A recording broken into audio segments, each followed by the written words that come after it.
It's very good to have all of you in attendance with us, and we certainly do appreciate those that will be joining us through our Facebook stream today, and we invite you to come out and to assemble with us as we are here at the VFW Hall in Ronan, Montana. We'll be here on the first and third Sundays of every month. This morning, we are continuing with the information that we were looking at earlier from 1 Corinthians. We're in chapter 16 right now, but we're looking at how that even with the collection, the overall message of the letter that Paul is writing to these brethren is desiring to have them be brought back together in unity. Divisions are coming about throughout the congregation through carnality, fleshliness, and going against the teachings that they had received from the Apostle Paul. And one of the areas where he is going to illustrate to them how that unity is to be restored and how unity is to be realized is even when we are involved in the collection that's taken up every first day of the week. When we're considering the fact that God has given to us certain elements that we are supposed to perform, we need to realize that the physical things that God requires of us, they have a spiritual application. We are extremely mindful of that as we partake of the Lord's Supper. Okay, here are physical elements. The unleavened bread, fruit of the vine, those have spiritual representation. We benefit from those things spiritually in application. The same thing is the case when it comes to us giving of our money.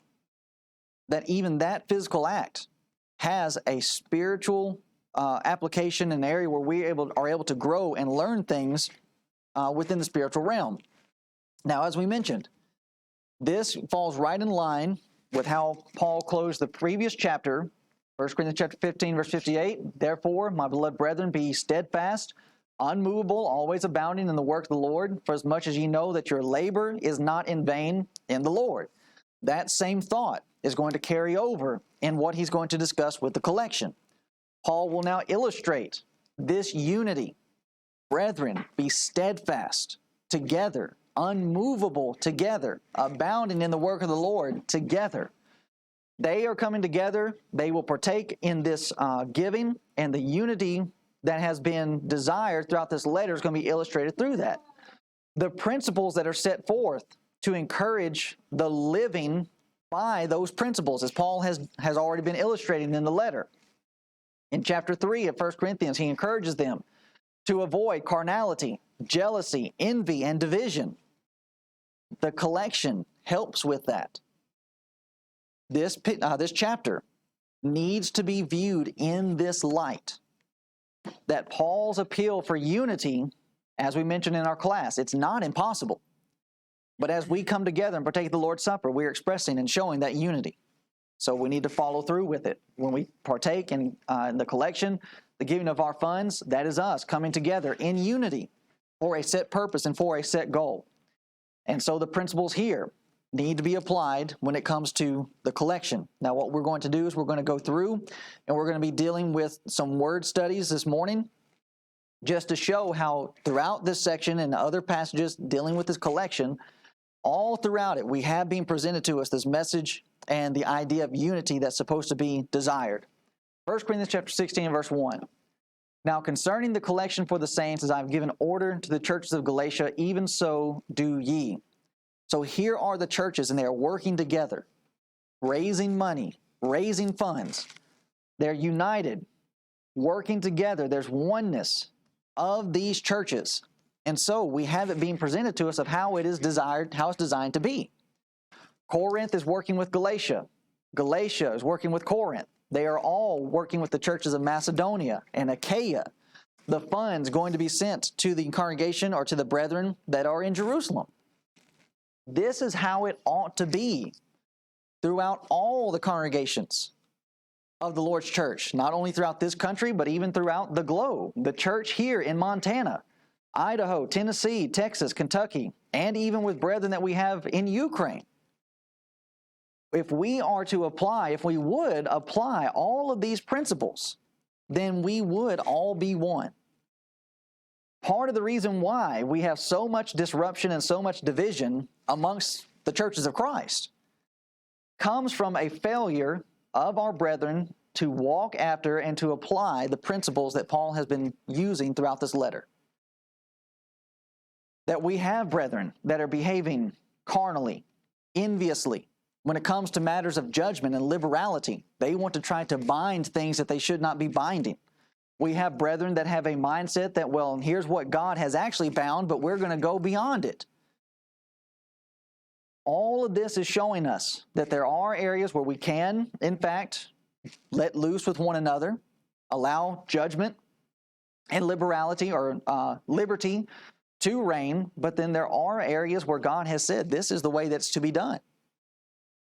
So even with that, there are certain restrictions that are showing that are the same throughout all the congregations.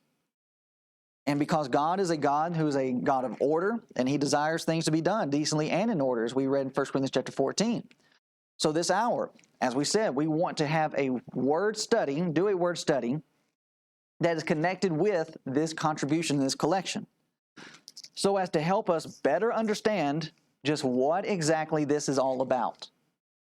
Because as I said, this is more than just us giving over a little bit of money into, a plate or a collection bag or what have you. God has put this in place for a deeper reason, for a deeper application. So let's notice this. In 1 Corinthians chapter 16 and verse 3, "And when I come, whomsoever ye shall approve by your letters, then will I send to bring," and notice how Paul, by inspiration, describes the collection, "that I will send to bring your liberality unto Jerusalem." Your liberality, or the word liberality, is the Greek word charis, which is also translated grace in places like 1 Corinthians chapter 1, verses 3 through 4, 1 Corinthians chapter 15, and verse 10. We have a good understanding about the word grace. Grace is a favor, it's a gift, it's an unmerited gift or favor. Paul is describing the collection that they're taking as being their grace towards their brethren. So the idea that's being presented here is a freeness that is with this collection. It is a free gift, a free offering that we are making. That our giving, our liberality is based upon this freeness, and it's not based upon being put under pressure. That's the same idea that's going to be mentioned in the second letter, 2 Corinthians chapter 8, 2 Corinthians chapter 9. Paul is going to write to the brethren and remind them. This is not being done of necessity. There's no burden, there is no necessity that's being placed upon you. Just simply the idea that we're needing to do this, and that is a showing and that is an extension of our grace. You find the same idea being presented in the Old Testament in Exodus chapter 35.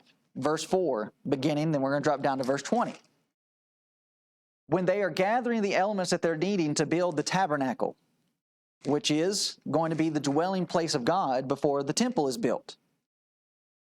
In gathering these elements, gathering these materials, this is the way that God said it should be done. And Moses spake unto all the congregation of the children of Israel, saying, This is the thing which the Lord commanded, saying, Take ye from among you an offering unto the Lord, whosoever is of a willing heart. It's just as your heart desires. What it is that you are able to lay in store, and whatever it is that you are wanting to give over to this great work. So you see, there are no gimmicks, there are no gadgets, there are no schemes. This is to be done based upon just the simple fact of what it is that we're doing. We're trying to build God a dwelling place amongst His people. Well, yeah, what a wonderful work. What a wonderful thing to put my material, to put my goods to. And I'm going to do that, and we'll see just how far their giving went. It's of a willing heart. Let him bring it, an offering of the Lord, gold and silver and brass. Drop down to verse 20. And all the congregation of the children of Israel departed from the presence of Moses, and they came, every one whose heart stirred him up. Here's the motivation. The call goes out. Here's what we have a need of. And the people, in hearing the need, it says that their hearts were stirred up.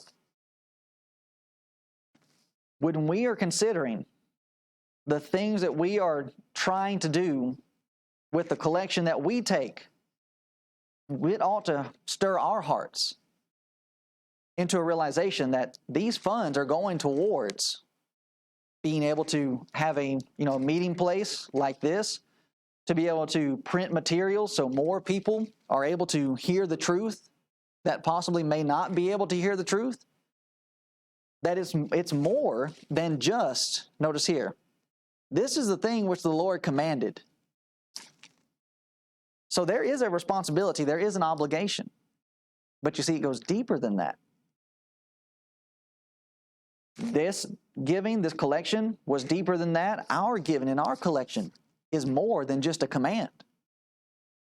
That we are needing to focus on and think on what is our giving going towards, and that is to stir us up and to motivate us into being able to give like they did. Everyone whom his Spirit made willing, and they brought the Lord's offering to the work of the tabernacle of the congregation, and for all his service, and for the holy garments.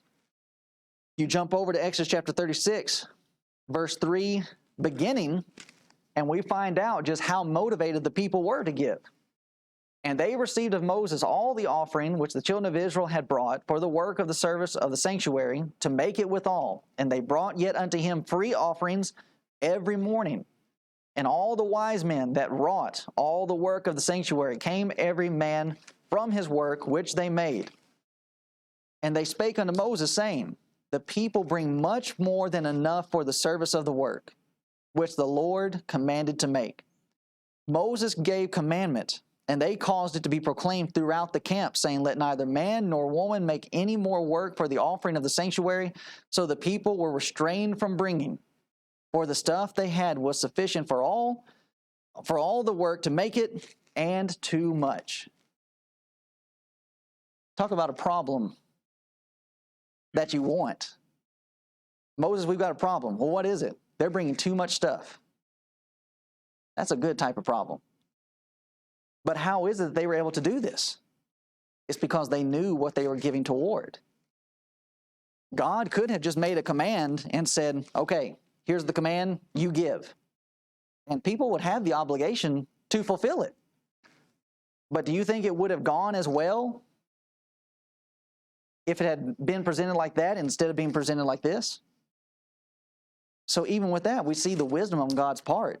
Don't hold back from the people what it is that your giving is going towards. But in fact, have them realize this is the reason, this is the purpose. And then notice the change of heart, the motivation behind it. Well, we're building God a dwelling place. Yeah, let's do it. And let's make it the best that we possibly can. And everybody's bringing every morning to where these men have to come and say, hey, this is enough. And it is a difficult situation that we find ourselves in today. That you have missionaries and different ones that are trying to go out and be involved in a good work. And I'm not talking about myself in any way, shape, or form.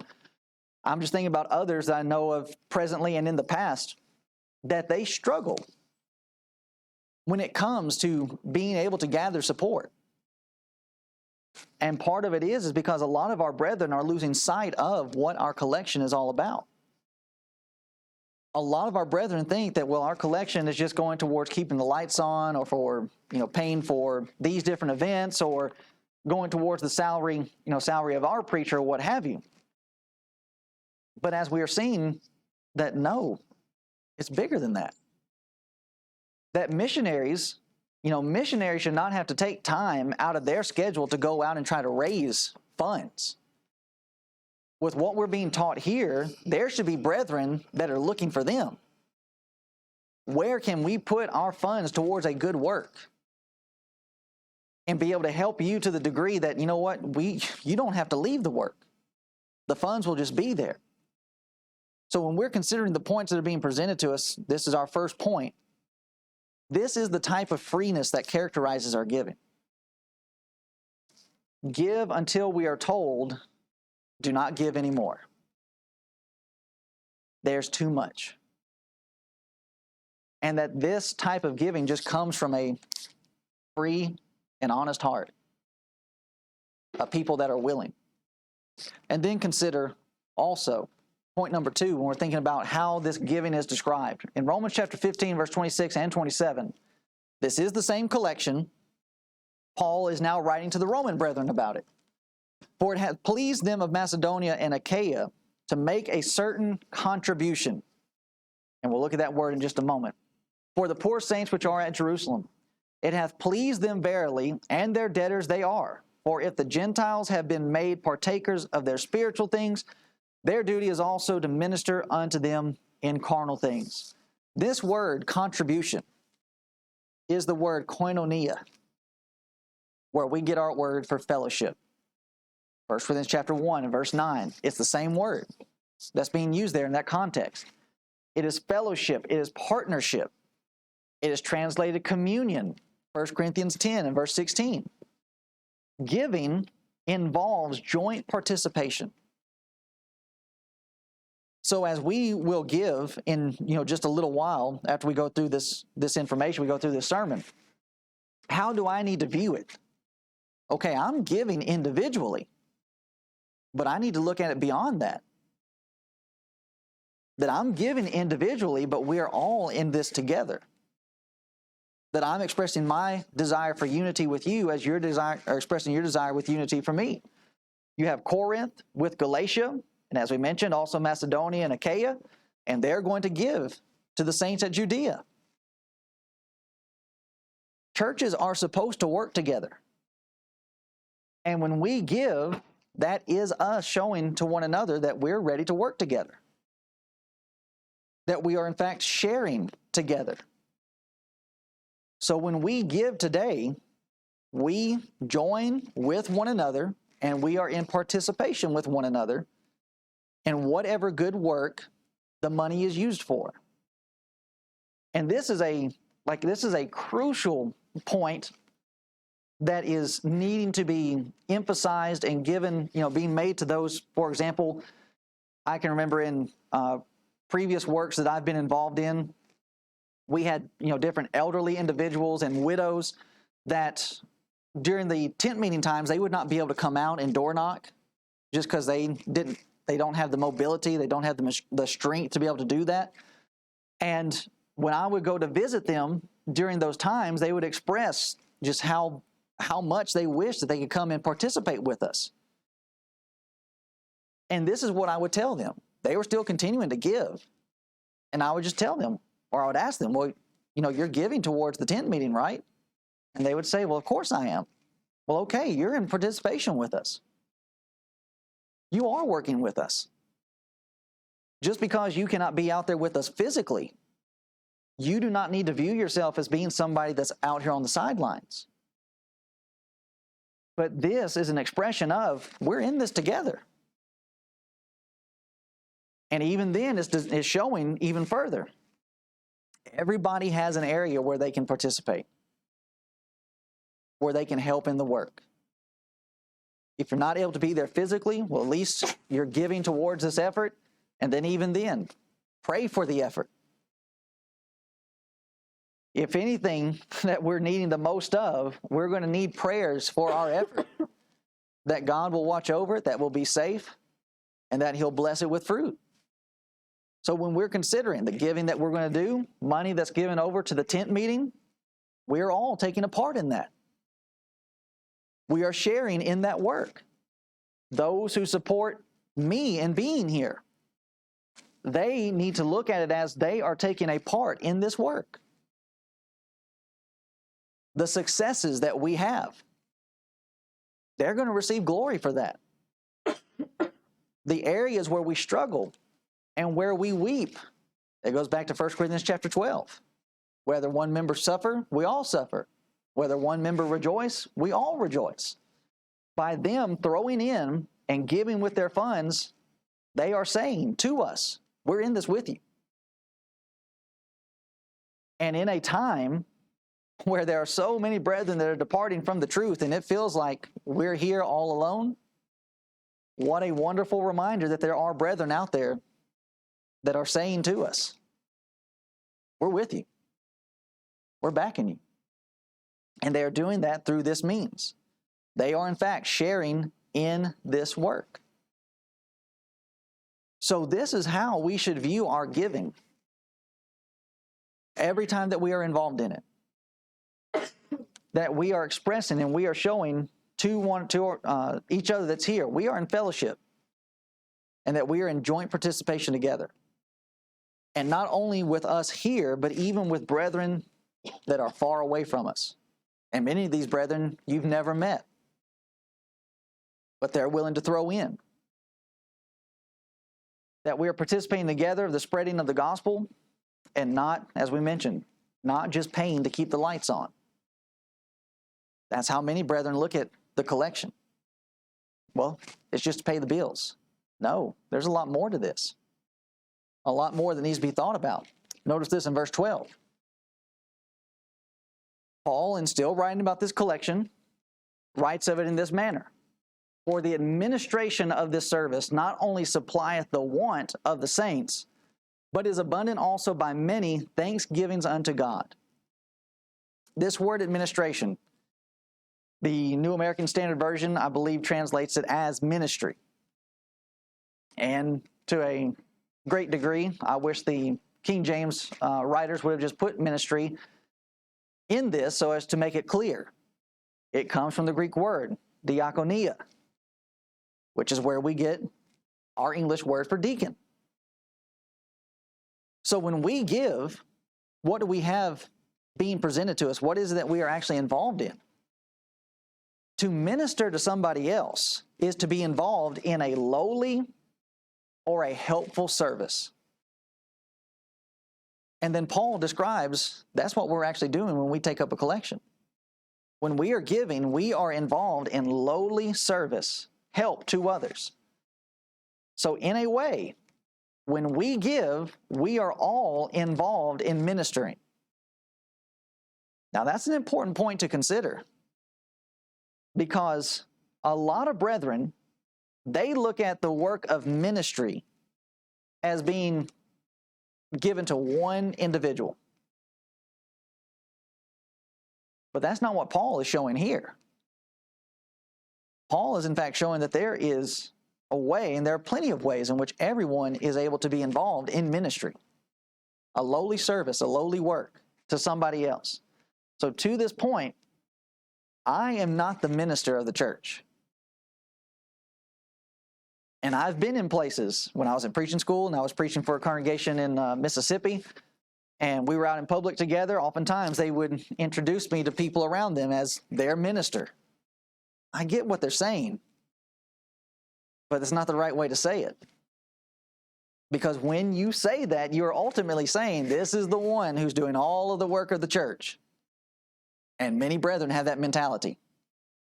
Hey, we're paying you to do this. Well, then what are you supposed to do? We are all involved in this together. And this is an area where we are able to minister, to help one another. In Ephesians chapter 4, verse 12, and this is a verse that hopefully we all will become very familiar with, because I'm going to continue to fall back on it and lean on it, because this is the ultimate goal that the Lord has for the churches. Not that one person is to be in the role of ministering, but that all are to be in participation and finding a place where they're able to do that. For the perfecting of the saints, for the work of the ministry, for the edifying of the body of Christ, till we all come in the unity of the faith and of the knowledge of the Son of God, unto a perfect man, unto the measure of the stature of the fullness of Christ. That we henceforth be no more children tossed to and fro and carried about with every wind of doctrine, by the sleight of men and cunning craftiness whereby they lie in wait to deceive. But speaking the truth in love may grow up into him in all things, which is the head, even Christ. So verse 15 starts painting the picture of the goal. How is this going to be accomplished? By speaking the truth. We're to grow up into him in all things, which is the head, even Christ. We're to be more Christ-like. From whom the whole body fitly joined together and compacted by that which every joint supplieth, according to the effectual working in the measure of every part, maketh increase of the body unto the edifying of itself in love. The body is designed to grow into the head, be more like Christ. How are we supposed to do that? Every joint, every member fitting in together. And we, according to the effectual working in the measure of every part, we start making increase of the body unto the edifying of itself in love. One way in which we do that, we're making sure that we're doing that, is when we give together. We are saying to one another, we're invested in this work together to make sure that we can continue to be edified in that together. That we're able to strengthen and grow as we are supposed to. So, every Christian is to be a minister. Now, granted, that does not mean that you can do everything that's involved in ministering.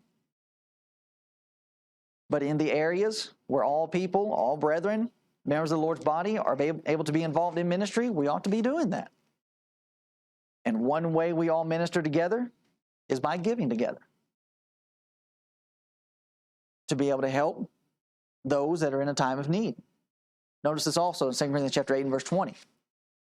So we have fellowship, a freeness, liberality that is given with it. Now we're being told, and we have been told, that this is a manner in which we're able to minister to one another. Notice here, avoiding this, that no man should blame us in this abundance, which is administered by us. New American Standard translates it as generous. The New King James actually translates this as lavish. This is a lavish and generous gift that is being taken up. So if there is one area that I do not mind or I do not care if somebody were to label me as being a liberal, it's going to be when it comes to my giving. Usually being called liberal is a negative connotation. We don't want to be liberal, we want to be conservative, or we want to be sound. But when it comes to our giving, we need to make sure that we're striving to give in abundance. That, as we read earlier in the Old Testament, those individuals, those Israelites, they are going above and beyond because of what they realized that their giving was doing. And so, with us today, as we will go through this in just a moment, we need to be mindful of our giving. Am I doing so freely?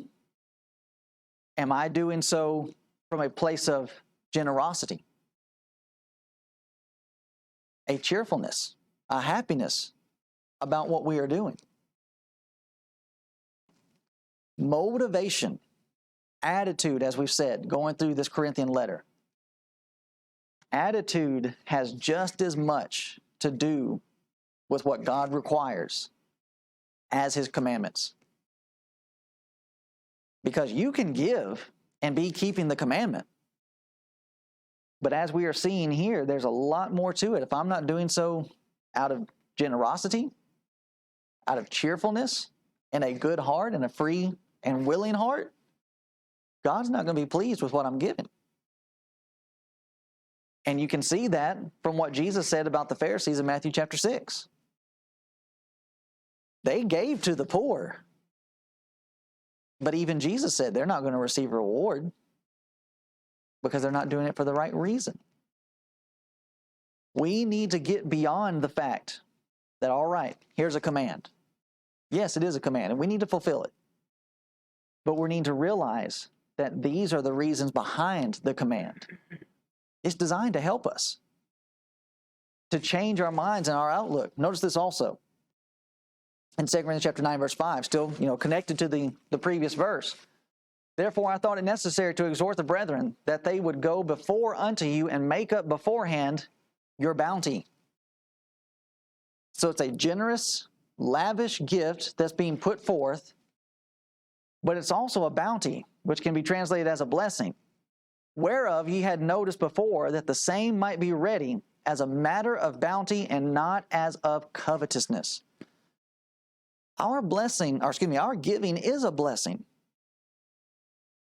But we need to consider it from this standpoint. Our giving holds a twofold blessing. It's a blessing in two ways. It is a blessing to those that we are giving to, but as Paul said, that Jesus said in Acts chapter 20, verse 35, I have showed you all things, how that so laboring you ought to support the weak, and to remember the words of the Lord Jesus, how he said, it is more blessed to give than to receive.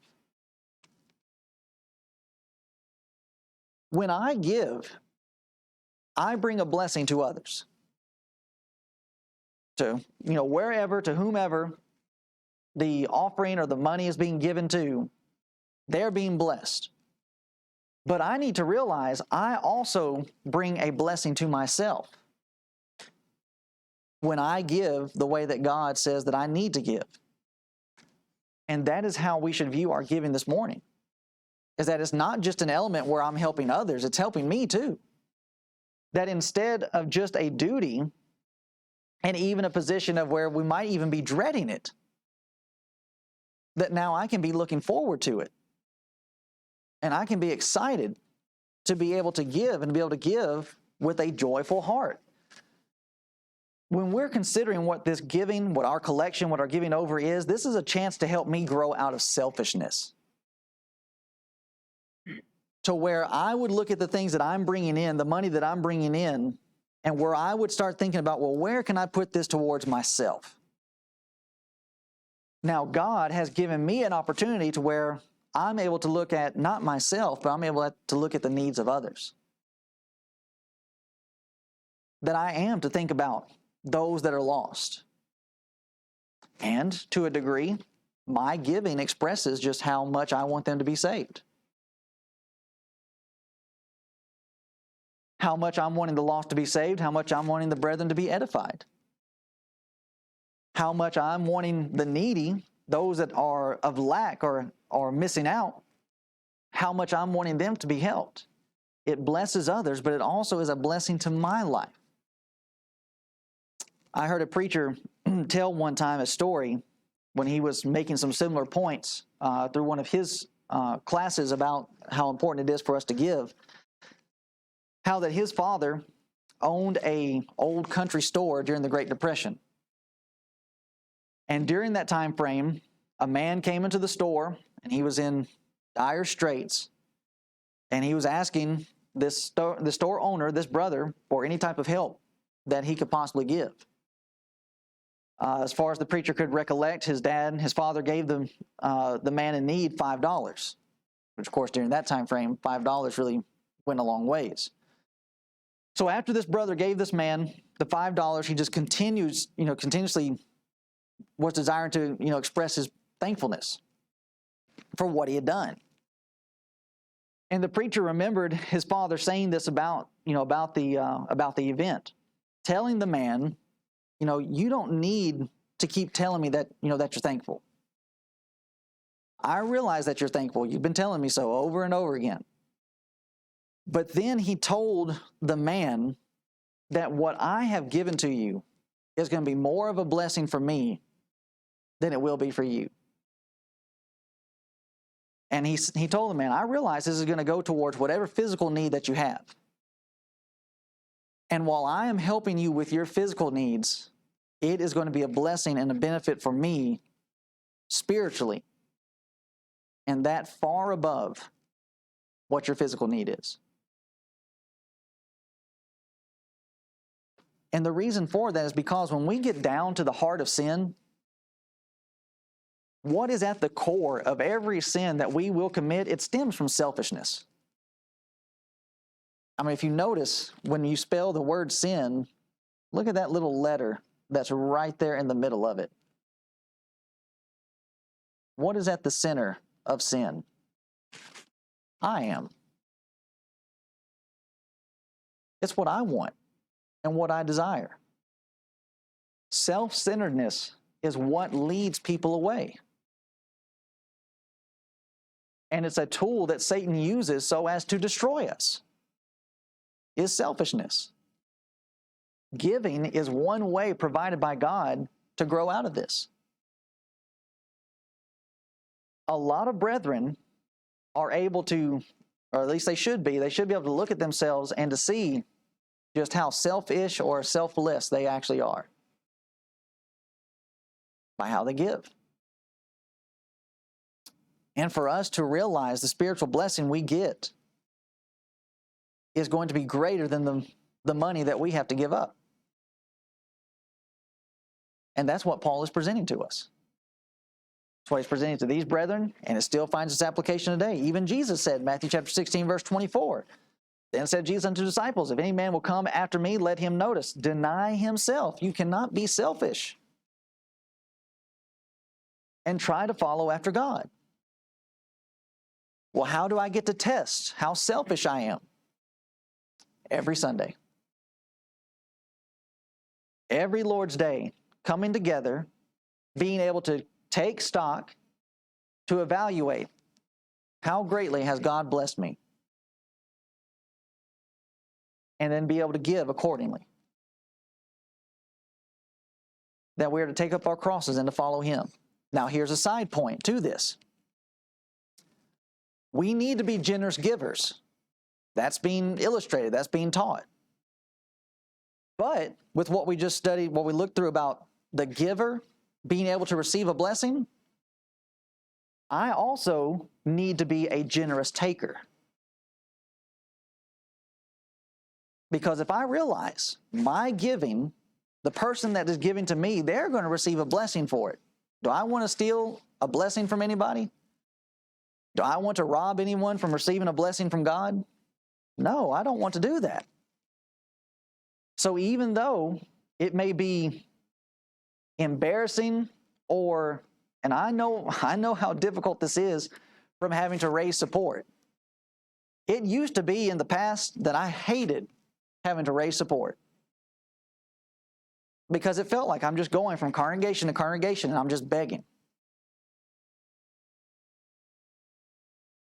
But when I came to the realization of this point, and really when I came to the realization of this point is when I was in a position where I was able to help others. And I knew of somebody that was in need, but they did not want to take it, and I would make this point to them. Well, if you don't take this, you're robbing me of a blessing.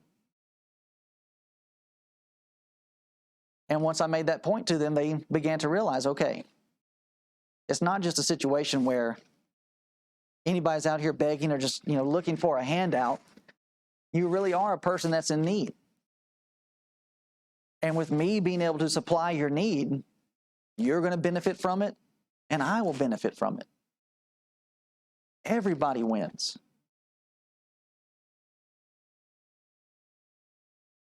But all of this would be lost if we just have this one simplistic view about what our giving is. Well, our giving is just a command. Oh no.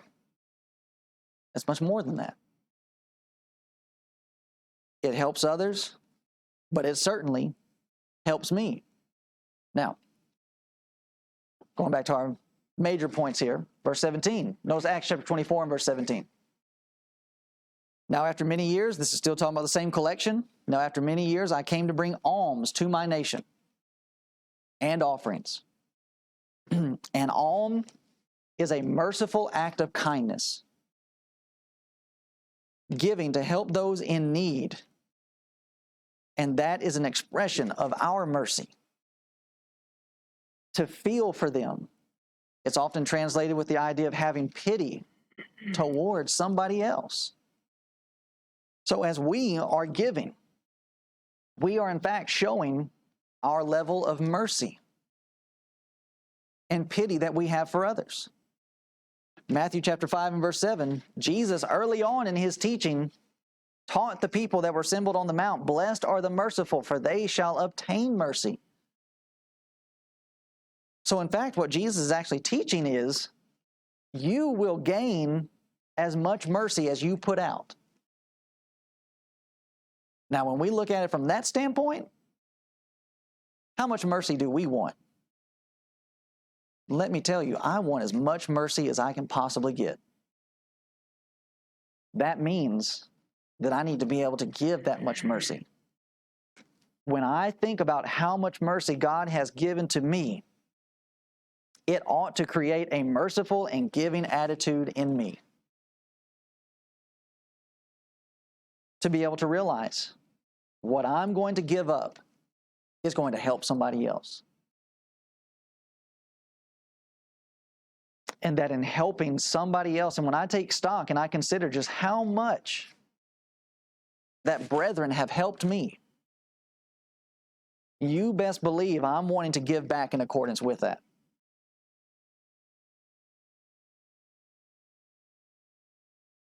These are all things that we're thinking about.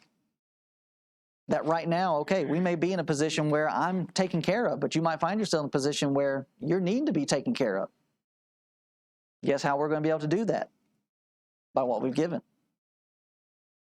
And oftentimes we give with the mindset of, well, this is going towards somebody else, right? We don't give with the mindset of, well, this might come back to me. But that's exactly what's taking place. And guess what? As you are giving with the mindset of, well, this is going to somebody else, you will be benefited when it comes time for you to have to reap of what's being sown. Notice this also in Acts chapter 24, verse 17, not only is it described as an alms, but it's described as an offering. An offering is something that is planned ahead of time. Under the Old Testament system, you had them bringing offerings or sacrifices. That's planned out. Our giving is something that's planned, but our giving is also something to be viewed as a sacrifice. That we're not just giving that which is left over, but that we are planning ahead and that we're thinking about all that God has done for us, the mercy, the goodness that He has extended to us, that this is to be a lavish and generous gift, and that it may even take some sacrifice. That there may be some things that, you know what, I'm going to have to do without,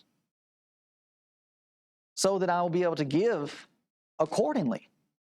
And we see that being illustrated in other places. 2 Corinthians chapter 8 and verse 2, when he is writing about the church at Macedonia, how that in a great trial of affliction, the abundance of their joy and deep poverty abounded unto the riches of their liberality. The church at Macedonia was a poor church. But even in their poverty and in their affliction, what are they doing? They are giving. They abounded unto the riches of their liberality. It was a sacrifice for them to give. Now, the church at Corinth is doing fine. So in view of this church and their giving, and man, it is a sacrifice for them to give. How should the church at Corinth give? They ought to be able to give at the same level, with the same amount of sacrifice. In 2 Samuel chapter 24 and verse 24, we see the same type of illustration, the same type of mindset that's had by King David. David has just committed a sin in numbering the people when he was commanded not to. After he goes through the punishment of numbering the people, he has to offer sacrifice for his sins. In the process of trying to go and offer sacrifice, you have Araunah coming to the king and saying to the king, you do not have to buy this plot of land to offer your sacrifice. You do not have to pay for anything. Just take the land so you can offer your sacrifice to God and be forgiven. But notice what the king's response was. The king said unto Araunah, nay, but I will surely buy it of thee at a price. Neither will I offer burnt offerings unto the Lord my God of that which doth cost me nothing. So David bought the threshing floor and the oxen for 50 shekels of silver. That's the mindset that the king had in the Old Testament. That when it came to what God required of him, David said, look, it's going to cost me something to please God. If that's how David thought about his time frame under that system, and now here we are under the New Testament system, which is said to be a greater covenant, with greater promises and a greater high priest,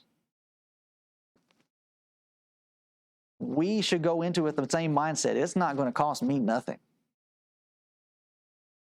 It's going to cost me something. As we bring this to a conclusion and we start considering about our giving, we do not need to get fixated or hung up on the idea that, well, just giving of my money is the only manner and the only way in which I can give. We realize that this is just a small fraction. This is a small way that we're able to give back to God. We are to give back to God of our funds, but also to give back to God of ourselves, our time and our energy. So even there may be some brethren that they truly are poor and they're not able to give like I'm able to give. Well, that's fine, because this is not the only way which we give. I may be able to give pretty well financially, and you can't, but guess what? You can still give in other ways. And every manner and everything in which we give needs to come from this type of motivation. So what is it that we are about to do? Ultimately, we are letting our love show. We are letting our love show towards God for what He's done for us. Our thankfulness that He has given to us His Son. And guess what? That's not going to cost me nothing. We're expressing our love, but we're also expressing and showing our trust in God. That as I'm giving this, this piece of which He has blessed me, that I'm trusting in Him that He will continue to give back to me. That He will continue to bless me. But it's also an expression and a showing of our love to our fellow man, to our brethren, that we are taking up this collection and laying by in store for any person that may have a need. For our brethren that fall on hard times, to individuals that are out here in the world that have truly, fallen on hard times, so that we can show our love and our generosity towards them, and that hopefully that will create within them a desire to come and be a part of us. This is the type of thinking and mentality that we are supposed to have in 2 Corinthians chapter 8 and verse 5. And this they did. Speaking of the Macedonians, they did not as we hoped, but first gave their own selves to the Lord and unto us by the will of God. In order to be able to give, one must first be a Christian before they can give. They did not just give of their money, they gave of themselves. And that's what a servant does. A servant no longer looks at themselves as belonging to themselves. I belong to somebody else. I have a master. They gave themselves over to God, being able to repent. And repentance is a changing of your mind to no longer live after worldly standards, but now I'm going to live after Christ. Being willing to confess Him as being the Son of God, but also that these individuals were willing to follow through with what was presented in order for them to be saved, and that being baptized in water for the remission of their sins. Too many people think, well, I can just give money in the plate and that will excuse me from giving myself. If you're not willing to start here, I'm giving myself first. Then what God has given to us as being a blessing and a point of learning and edification will not be able to take root as it ought. So as we close, as we said, we wanted to present this information and then go into our time of giving, having these things fresh on our mind. And so with that,